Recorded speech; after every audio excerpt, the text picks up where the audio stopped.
I rewatched Dennis the Menace movie from 1993 recently. It was on Netflix, and my children wanted to see it as they were scrolling by, and I thought, I've seen that. That's a great movie. I remembered it fondly from when I was a kid, actually seeing it in the cinemas back in '93.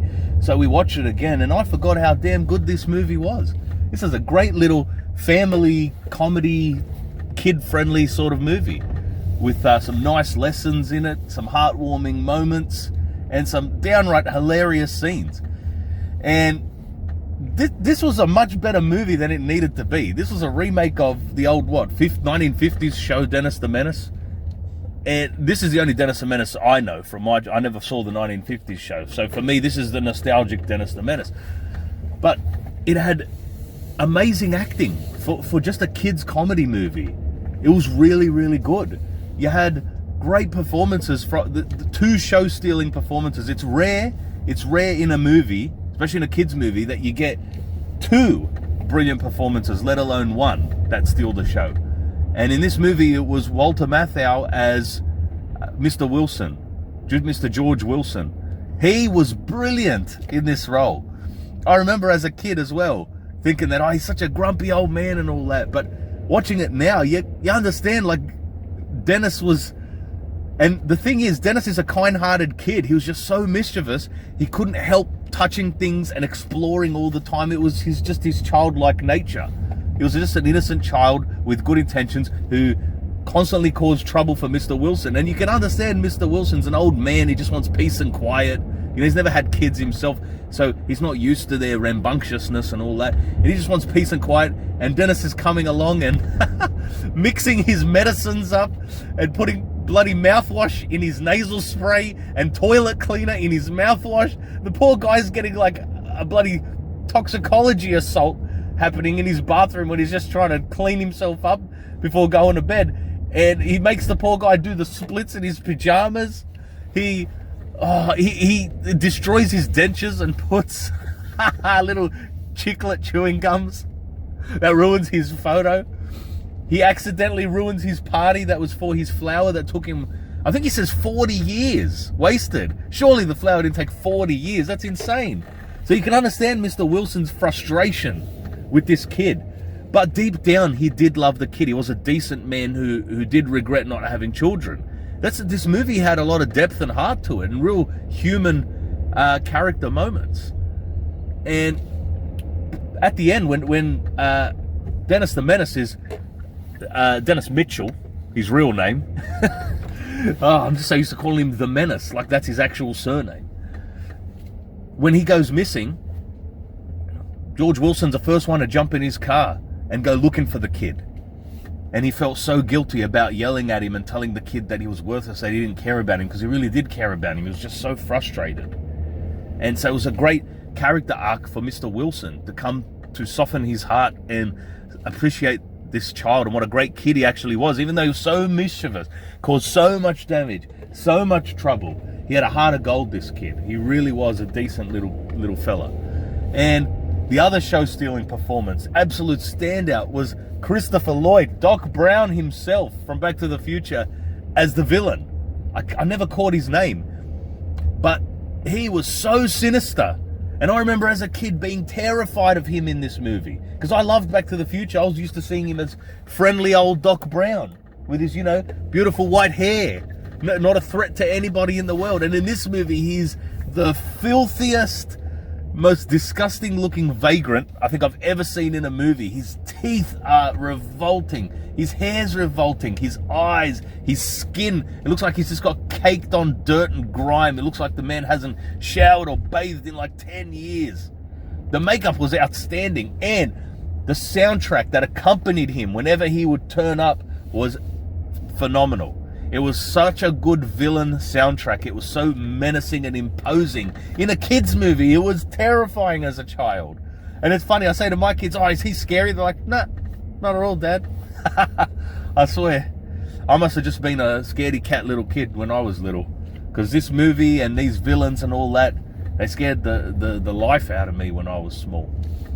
But his performance just is a show stealer. And especially the third act of the movie where Dennis is trying to chase him because he steals Mr. Wilson's coins. This is what I mean about Dennis being such a kind-hearted child. He goes out of his way, puts himself in danger to chase a criminal who could have been a murderer, for all we know, just to try and get Mr. Wilson's gold coins back. That's what a good kid he actually is, deep down, you know? And he runs into this bastard, and that whole sequence where he has Dennis hostage, but Dennis just outsmarts him, but with his pure innocence. Again, he wasn't even trying to outsmart the guy. He was just so innocent and so trusting. It didn't even cross little Dennis's mind that this man would have evil intentions towards him. And that's why he's like showing the man how to tie him up.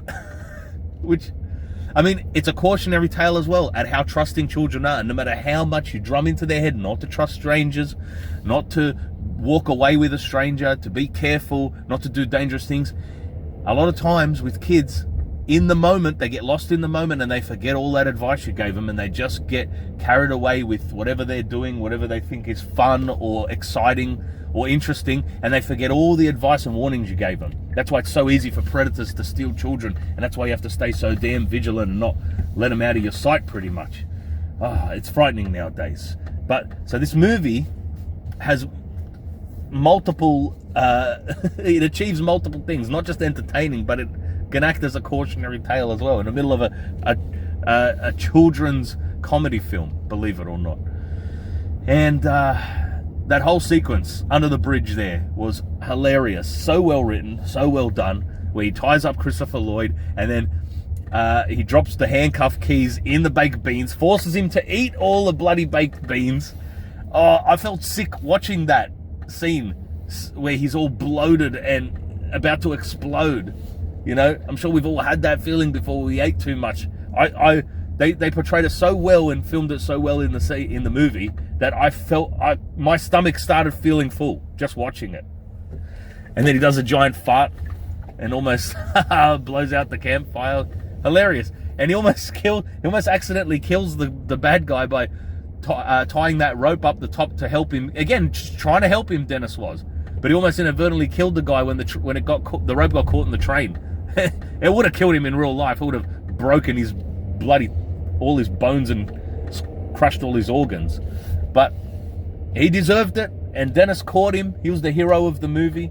Oh, nice to see a very young Leah Thompson, arguably in her prime. After Back to the Future, where she looked great in this movie, I must say.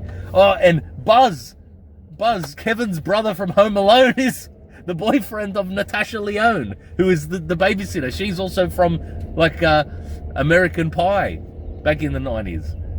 And just seeing Buzz as trying to be the cool boyfriend, combing his hair over and over and over again, and he can't even read. He's trying to read the kids' book, and he's like, it said sobbed, and he's like, sobbed.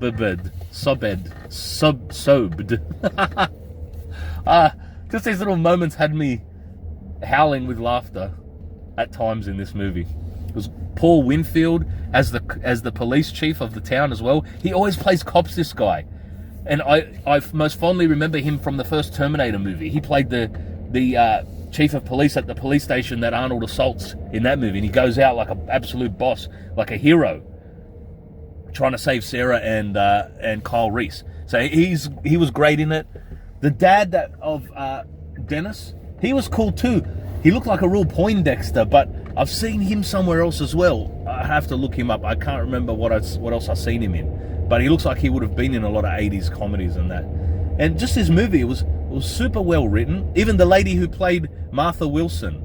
I wonder if they named them after George Washington and Martha Washington. George and Martha Wilson. Probably. I don't know. Maybe it's a coincidence, but I doubt it. Because their last name starts with a W as well. So, just interesting little anecdotes and little details I notice in movies. And she was very heartwarming and nice as Martha Wilson, and she had these motherly instincts that she was never able to fulfill because they never had children.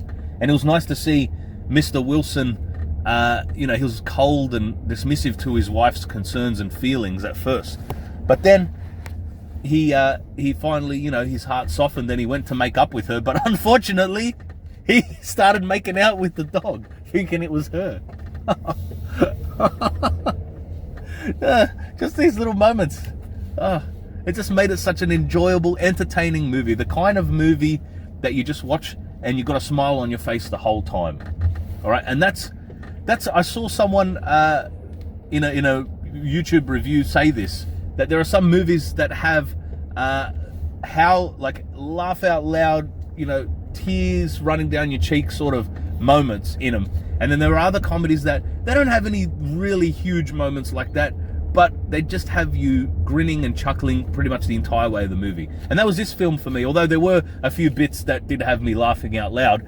But I have a weird sense of humor. Sometimes the smallest, most subtle little things, just the absurdity of it or the whole situation and context behind it can make me laugh so hard in a scene that maybe wasn't even intended to be that funny or that comedic.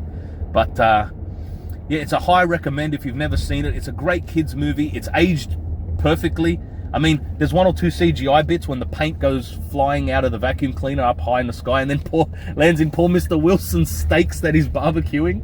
And the poor guy's trying to eat them. I think it was chicken schnitzel. And he's like, tastes funny. Tastes like paint.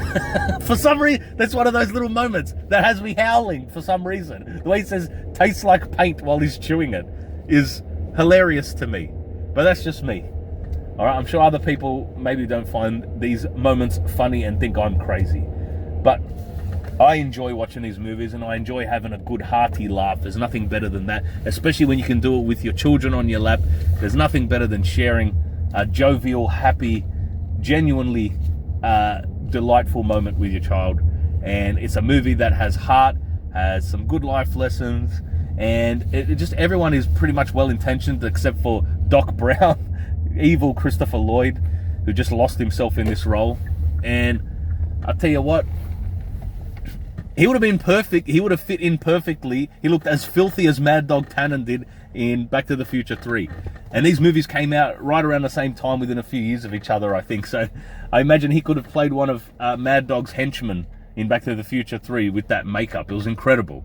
So watch this movie. It's those two character performances, if you're anything like me, will really impress you and maybe even blow you away, especially Christopher Lloyd and Walter Matthau.